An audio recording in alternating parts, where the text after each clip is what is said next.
ನಮಸ್ಕಾರ ಗೆಳೆಯರೇ. ಇವತ್ತಿನ ಕತೆ ಸ್ವಲ್ಪ ವಿಭಿನ್ನ. ಇದೊಂದು ಕಚೇರಿ ಪ್ರವಾಸದ ಕತೆ. ಅಲ್ಲಿ ಇಬ್ಬರು ಜೊತೆಯಾಗಿ ಸಿಲುಕಿಕೊಳ್ಳುತ್ತಾರೆ. ಪ್ರೀತಿ ಇಲ್ಲ, ಮದುವೆ ಇಲ್ಲ, ಆದರೆ ಕತೆಯಲ್ಲಿ ಏನಾಗುತ್ತೆ ಅಂತ ನೋಡೋಣ. ಕತೆಯನ್ನ ಕೊನೆಯವರೆಗೂ ನೋಡಿ. ಇಷ್ಟ ಆದರೆ ಲೈಕ್ ಮಾಡಿ, ಸಬ್ಸ್ಕ್ರೈಬ್ ಮಾಡಿ. ಕತೆ ಶುರುವಾಗುವುದು ಬೆಂಗಳೂರಿನ ಒಂದು ದೊಡ್ಡ ಸಾಫ್ಟ್ವೇರ್ ಕಂಪನಿಯಿಂದ. ಕತೆ ಹೇಳುವ ನಾನು ರಮ್ಯಾ. ನನಗೆ 28 ವರ್ಷ. ನಾನು ಮಾರ್ಕೆಟಿಂಗ್ ವಿಭಾಗದಲ್ಲಿ ಕೆಲಸ ಮಾಡುತ್ತೇನೆ. ನನ್ನ ಕಥೆಯಲ್ಲಿ ಇನ್ನೊಬ್ಬ ಮುಖ್ಯ ಪಾತ್ರ ಅಂದ್ರೆ ವಿಕ್ರಮ್.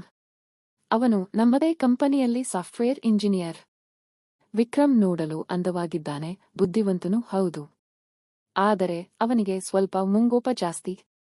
ಒಂದು ದಿನ ನಮ್ಮ ಕಂಪನಿಯವರು ಒಂದು ದೊಡ್ಡ ಪ್ರಾಜೆಕ್ಟ್ ಸಲುವಾಗಿ ಎಲ್ಲರನ್ನೂ ಊಟಿ ಹತ್ತಿರವಿರುವ ಒಂದು ರೆಸಾರ್ಟ್ಗೆ ಕರೆದುಕೊಂಡು ಹೋದರು.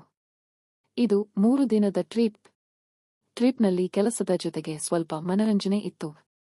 ಎಲ್ಲರೂ ಖುಷಿಯಾಗಿದ್ದರು. ನಾನು ಊಟಿಗೆ ಹೋಗಲು ತುಂಬಾ ಉತ್ಸುಕಳಾಗಿದ್ದೆ.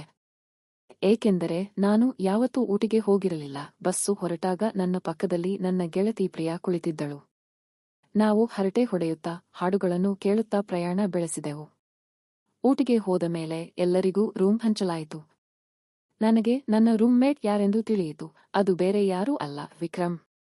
ನನಗೆ ಆಶ್ಚರ್ಯವಾಯಿತು. ಹುಡುಗನ ಜೊತೆ ರೂಮ್ ಶೇರ್ ಮಾಡಿಕೊಳ್ಳುವುದು ನನಗೆ ಸ್ವಲ್ಪ ಮುಜುಗರ ತಂದಿತು.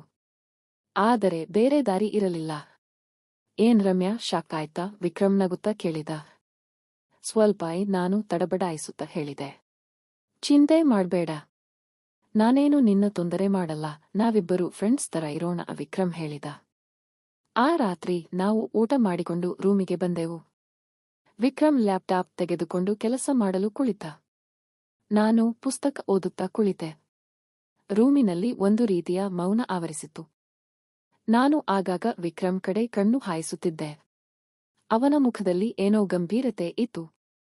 ನನಗೆ ನಿದ್ರೆ ಬರುತ್ತಿರಲಿಲ್ಲ. ನಾನು ಎದ್ದು ಬಾಲ್ಕನಿಗೆ ಹೋದೆ. ಅಲ್ಲಿಂದ ನೋಡಿದರೆ ಊಟಿಯ ಬೆಟ್ಟಗಳು ತುಂಬಾ ಸುಂದರವಾಗಿ ಕಾಣುತ್ತಿದ್ದವು. ತಣ್ಣನೆಯ ಗಾಳಿ ನನ್ನ ಮುಖಕ್ಕೆ ಬಡಿಯುತ್ತಿತ್ತು. ನಾನು ಸ್ವಲ್ಪ ಹೊತ್ತು ಅಲ್ಲೇ ನಿಂತು ಪ್ರಕೃತಿಯ ಸೌಂದರ್ಯವನ್ನು ಆನಂದಿಸಿದೆ. ನಂತರ ರೂಮಿಗೆ ವಾಪಸ್ ಬಂದೆ. ವಿಕ್ರಮ್ ಇನ್ನೂ ಕೆಲಸ ಮಾಡುತ್ತಿದ್ದ. ಇನ್ನೂ ಕೆಲಸ ಮಾಡ್ತಾ ಇದೀಯಾ? ಹೋಗಿ ಮಲ್ಕೋ ನಾನು ಹೇಳಿದೆ. ಇಲ್ಲ, ಇನ್ನೊಂದು ಸ್ವಲ್ಪ ಕೆಲಸ ಇದೆ, ಮುಗಿಸಿ ಮಲಗುತ್ತೇನೆ ಅವನು ಹೇಳಿದ. ನಾನು ಮಲಗಲು ಹೋದೆ. ಆದರೆ ನನಗೆ ನಿದ್ರೆ ಬರುತ್ತಿರಲಿಲ್ಲ. ನಾನು ವಿಕ್ರಮ್ ಬಗ್ಗೆ ಯೋಚಿಸುತ್ತಾ ಮಲಗಿದೆ. ಅವನು ನಿಜವಾಗಿಯೂ ಒಳ್ಳೆಯವನು. ಆದರೆ ಅವನಿಗೆ ಸ್ವಲ್ಪ ಸಿಟ್ಟು ಜಾಸ್ತಿ. ಮಾರನೆಯ ದಿನ ನಾವು ಎಲ್ಲರೂ ಸೇರಿ ಟ್ರೆಕ್ಕಿಂಗ್ ಹೋಗಲು ನಿರ್ಧರಿಸಿದೆವು. ನಾನು ವಿಕ್ರಮ್ ಜೊತೆ ಟ್ರೆಕ್ಕಿಂಗ್ ಹೋದೆ. ದಾರಿಯಲ್ಲಿ ನಾವು ತುಂಬಾ ಮಾತನಾಡಿದೆವು. ಅವನು ತನ್ನ ಬಾಲ್ಯದ ಬಗ್ಗೆ, ತನ್ನ ಕನಸುಗಳ ಬಗ್ಗೆ ಹೇಳಿದ. ನನಗೆ ಅವನ ಬಗ್ಗೆ ಇನ್ನಷ್ಟು ತಿಳಿದುಕೊಳ್ಳಲು ಸಿಕ್ಕಿತು. ಟ್ರೆಕ್ಕಿಂಗ್ ಮುಗಿಸಿ ವಾಪಸ್ ಬರುವಾಗ ನಾವು ದಾರಿ ತಪ್ಪಿದೆವು.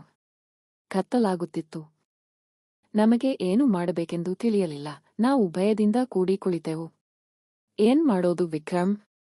ನಮಗೆ ದಾರಿ ಗೊತ್ತಿಲ್ಲ, ನಾನು ಅಳುತ್ತಾ ಕೇಳಿದೆ. ಚಿಂತೆ ಮಾಡ್ಬೇಡ ರಮ್ಯಾ, ನಾನಿದ್ದೀನಿ. ನಾವಿಬ್ಬರೂ ಸೇರಿ ದಾರಿ ಹುಡುಕೋಣ, ವಿಕ್ರಮ್ ನನ್ನ ಕೈ ಹಿಡಿದು ಹೇಳಿದ. ಅವನ ಕೈ ಸ್ಪರ್ಶದಿಂದ ನನಗೆ ಸ್ವಲ್ಪ ಧೈರ್ಯ ಬಂದಿತು. ನಾವಿಬ್ಬರೂ ಸೇರಿ ದಾರಿ ಹುಡುಕಲು ಶುರು ಮಾಡಿದೆವು. ಕೊನೆಗೂ ನಮಗೆ ಒಂದು ಸಣ್ಣ ಹಾದಿ ಸಿಕ್ಕಿತು. ಅದರ ಮೂಲಕ ನಾವು ವಾಪಸ್ ರೆಸಾರ್ಟ್ಗೆ ಬಂದೆವು. ಆ ದಿನ ರಾತ್ರಿ ನಾವಿಬ್ಬರೂ ತುಂಬಾ ಹತ್ತಿರವಾಗಿದ್ದೆವು. ಆ ಘಟನೆ ನಮ್ಮಿಬ್ಬರ ನಡುವೆ ಒಂದು ವಿಶೇಷ ಬಾಂಧವ್ಯವನ್ನು ಸೃಷ್ಟಿಸಿತ್ತು. ರೆಸಾರ್ಟ್ಗೆ ವಾಪಸ್ ಬಂದ ಮೇಲೆ ನಾನು ಮತ್ತು ವಿಕ್ರಮ್ ರೂಮಿಗೆ ಹೋದೆವು. ಇಬ್ಬರೂ ಸುಸ್ತಾಗಿದ್ದೆವು. ನಾನು ಬೇಗನೆ ಮಲಗಲು ಹೋದೆ. ಆದರೆ ವಿಕ್ರಮ್ ಬಾಲ್ಕನಿಯಲ್ಲಿ ನಿಂತು ಏನನ್ನೋ ಯೋಚಿಸುತ್ತಿದ್ದ. ನಾನು ಎದ್ದು ಅವನ ಹತ್ತಿರ ಹೋದೆ.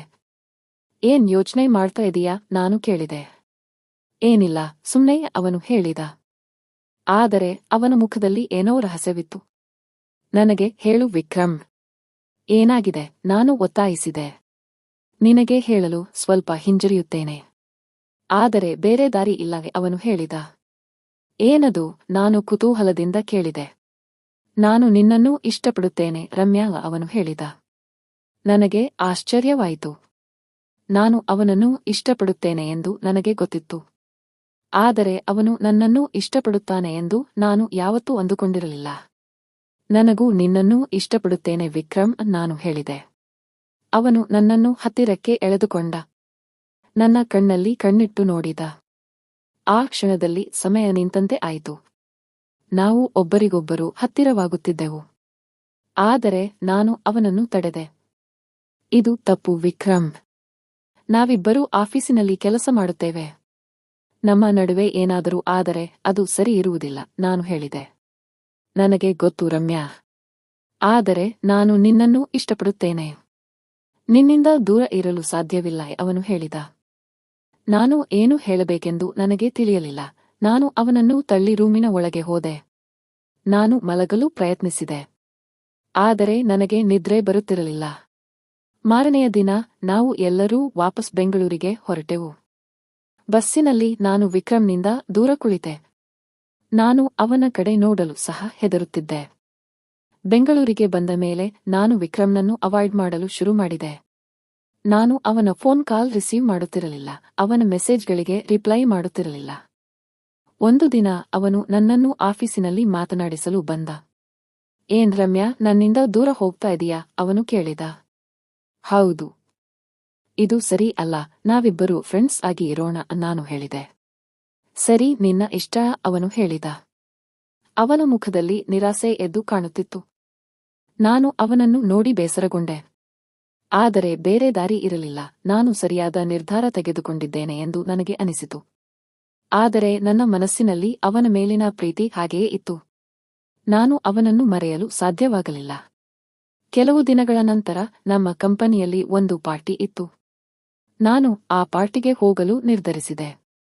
ಅಲ್ಲಿ ವಿಕ್ರಮ್ ಕೂಡ ಬರುತ್ತಾನೆ ಎಂದು ನನಗೆ ಗೊತ್ತಿತ್ತು. ಪಾರ್ಟಿಯಲ್ಲಿ ನಾನು ವಿಕ್ರಮ್ನನ್ನು ನೋಡಿದೆ.